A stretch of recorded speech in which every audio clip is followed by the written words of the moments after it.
Assalamualaikum warahmatullahi wabarakatuh. Bismillahirrahmanirrahim. Alhamdulillahirabbil alamin wassalatu wassalamu ala asyrafil anbiya'i wal mursalin sayyidina wa maulana Muhammadin wa ala alihi wa sahbihi ajma'in. Amma ba'd. Alhamdulillah kita masih diberikan sehat wal afiat, mendapatkan inayah pertolongan dari Allah Subhanahu wa taala, mendapatkan hidayah, taufik. Mudah-mudahan kehidupan kita diridhoi oleh Allah Subhanahu wa taala, karena kita selalu mencari ilmu-ilmu tentang Islam. Pada kali ini kita akan membahas tentang peradaban Islam masa kejayaan. Nabi Muhammad SAW membangun peradaban masyarakat di Madinah yang sangat baik. Nabi Muhammad SAW membangun masyarakat Madinah dengan cinta dan kasih sayang, sehingga diterima oleh masyarakat Madinah tidak hanya yang beragama Islam. Seiring perkembangan zaman, banyak orang yang masuk Islam. Setelah Nabi Muhammad SAW wafat, kepemimpinan dilanjutkan oleh para sahabat.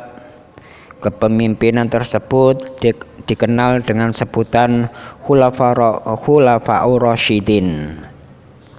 Pada masa Khulafa'ur Rasyidin terjadi perkembangan Islam yang juga signifikan. Islam semakin berkembang ke seluruh belahan negara. Masa Khulafa'ur Rasyidin kemudian digantikan oleh masa daulah, yaitu pemerintahan Bani Umayyah, yang kemudian digantikan masa Bani Abbasiyah.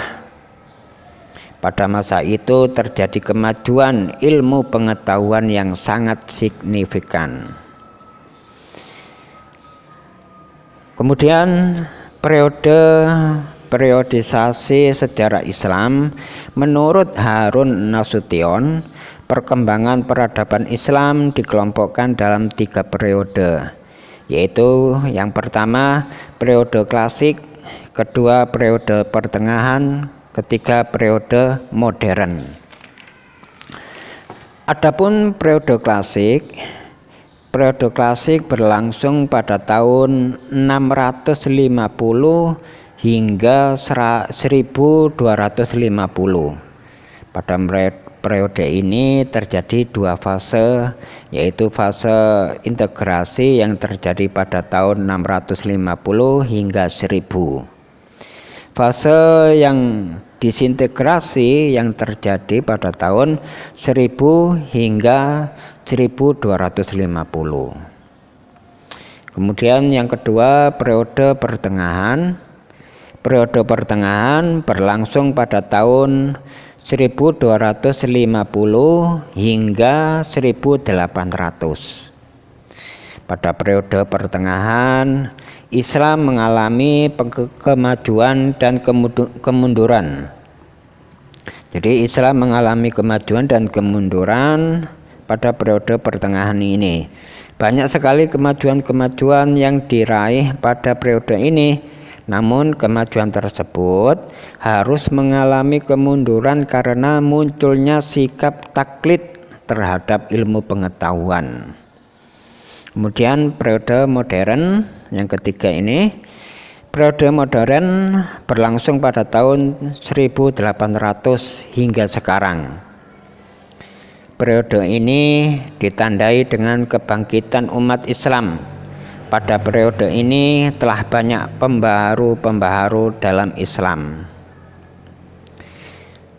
Sekarang kita masuk kepada masa kejayaan Islam pada periode pertengahan. Coba kita pelajari. Perkembangan Islam dikatakan mengalami kejayaan dimulai dari periode klasik, yaitu tahun 650 hingga 1250. Dilanjutkan pada periode pertengahan yang berlangsung pada tahun 1250 hingga 1800. Pada periode ini berdiri dua kerajaan besar, yaitu dinasti Umayyah dan dinasti Abbasiyah. Ada dua dinasti, yaitu Umayyah dan dinasti Abbasiyah. Pada masa dinasti Umayyah, kemajuan terjadi dalam bidang perluasan wilayah Islam. Pada masa ini juga terjadi kemajuan dalam bidang pembangunan yang dijadikan sebagai pusat-pusat dalam dakwah Islam. Selain kedua hal tersebut, juga terjadi kemajuan dalam bidang ekonomi, bidang arsitektur, bidang sosial, bidang pemerintahan, dan bidang keamanan. Kemudian pada masa dinasti Abbasiyah, kemajuan Islam banyak terjadi dalam perkembangan ilmu pengetahuan. Jadi ilmu pengetahuan itu di dalam masa dinasti Abbasiyah. Selain dalam bidang ilmu pengetahuan, dinasti Abbasiyah mengalami perkembangan juga dalam bidang ekonomi, arsitektur, sosial, dan bidang militer. Kemajuan dan perkembangan Islam pada masa periode klasik tentu tidak terjadi begitu saja. Banyak usaha-usaha yang dilakukan untuk memperkuat penyebaran dan kemajuan Islam. Kemajuan peradaban Islam disebabkan oleh dua faktor, yaitu faktor internal dan faktor eksternal. Adapun faktor internal merupakan faktor yang berasal dari dalam faktor internal kemajuan peradaban Islam masa klasik. Antara lain, yang pertama, sikap konsisten dan istiqomah yang dimiliki umat Islam atas ajaran Islam. Yang kedua, isi ajaran Islam yang senantiasa memotivasi dan membimbing umat Islam untuk maju. Faktor yang ketiga, Islam merupakan agama yang rahmatan lil alamin, yang artinya rahmat bagi seluruh alam. Berdasarkan hal tersebut, Islam mudah mengalami kemajuan dan perkembangan. Yang keempat, Islam menjadi ajaran yang mengajarkan keseimbangan antara kehidupan dunia dan akhirat.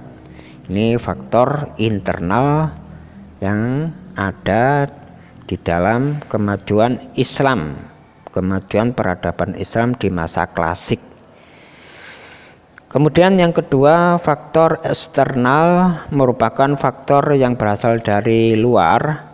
Adapun faktor eksternal yang mempengaruhi kejayaan peradaban Islam antara lain, yang pertama, adanya asimilasi antara bangsa Arab dengan bangsa-bangsa lain yang telah mengalami kemajuan dalam ilmu pengetahuan.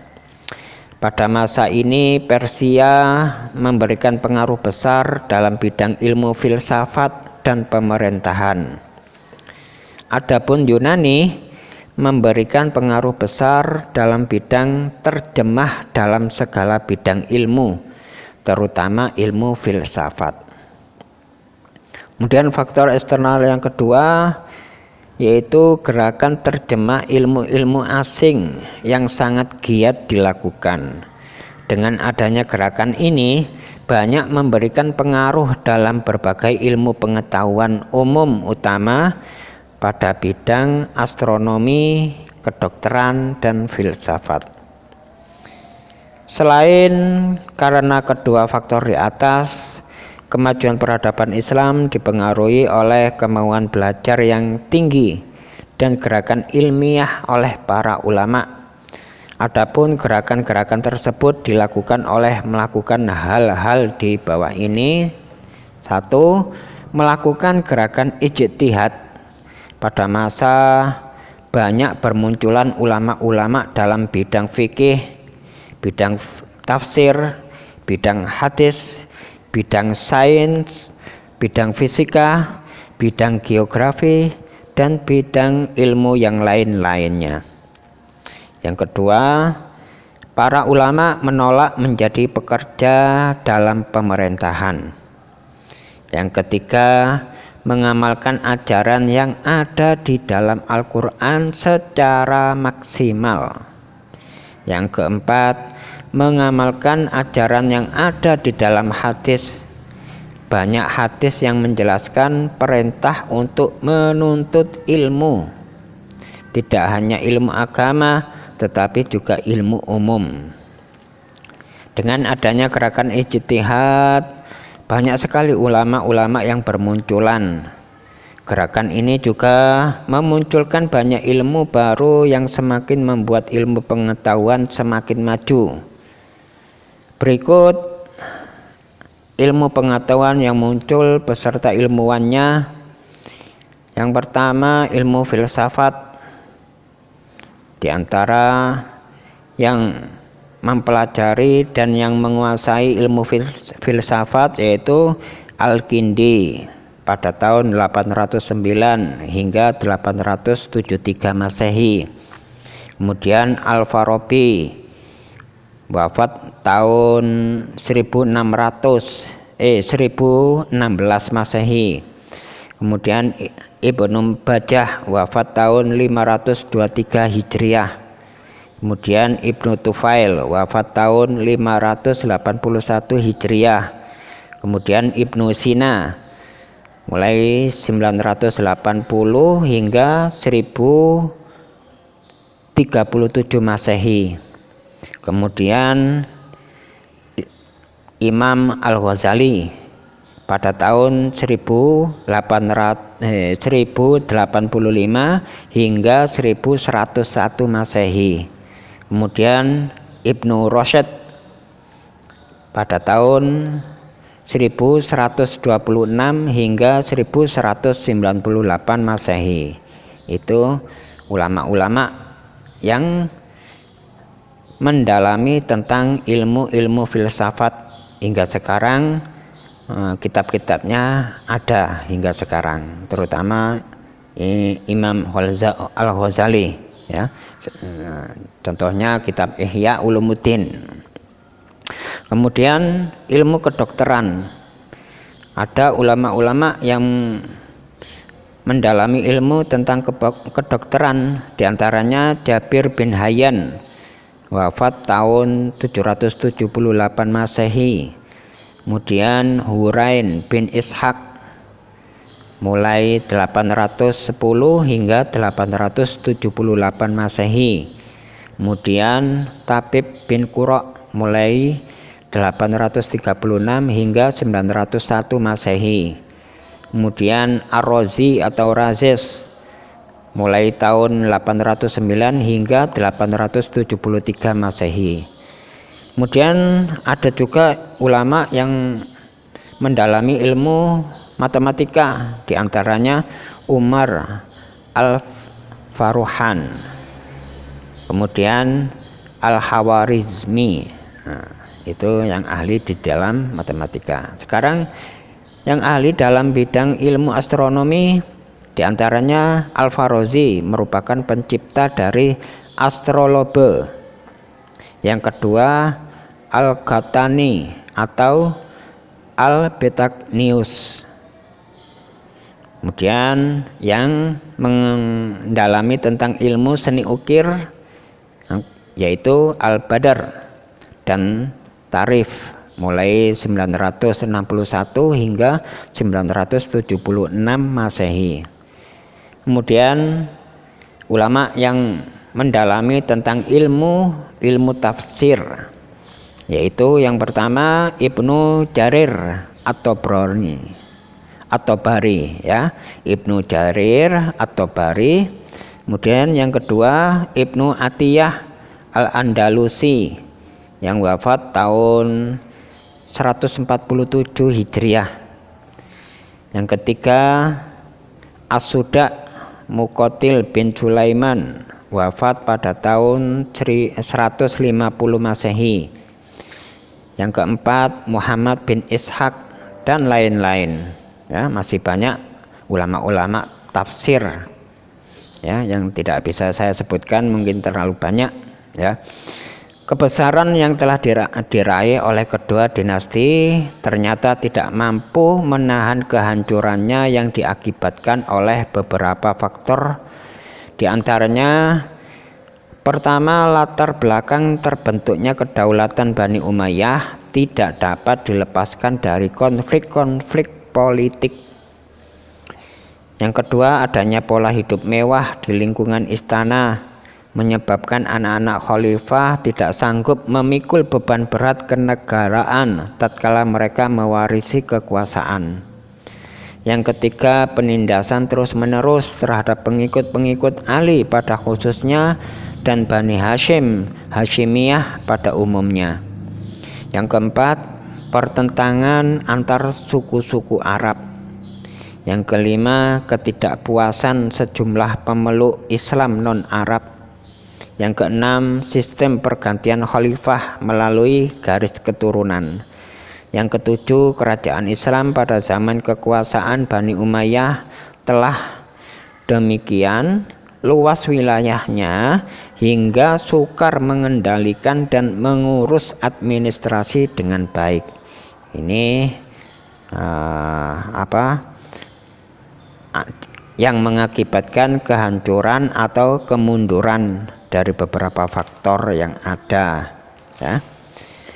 Mungkin sampai sini dulu. Insya Allah di video berikutnya kita akan lanjutkan tentang tokoh-tokoh pada masa kejayaan Islam, ya. Tokoh-tokoh, insya Allah kalau kita diberikan panjang umur, mudah-mudahan dalam keadaan sehat walafiat, mendapatkan ridhonya Allah Subhanahu wa taala. Wabillahi taufiq wal hidayah wal inayah. Wassalamualaikum warahmatullahi wabarakatuh.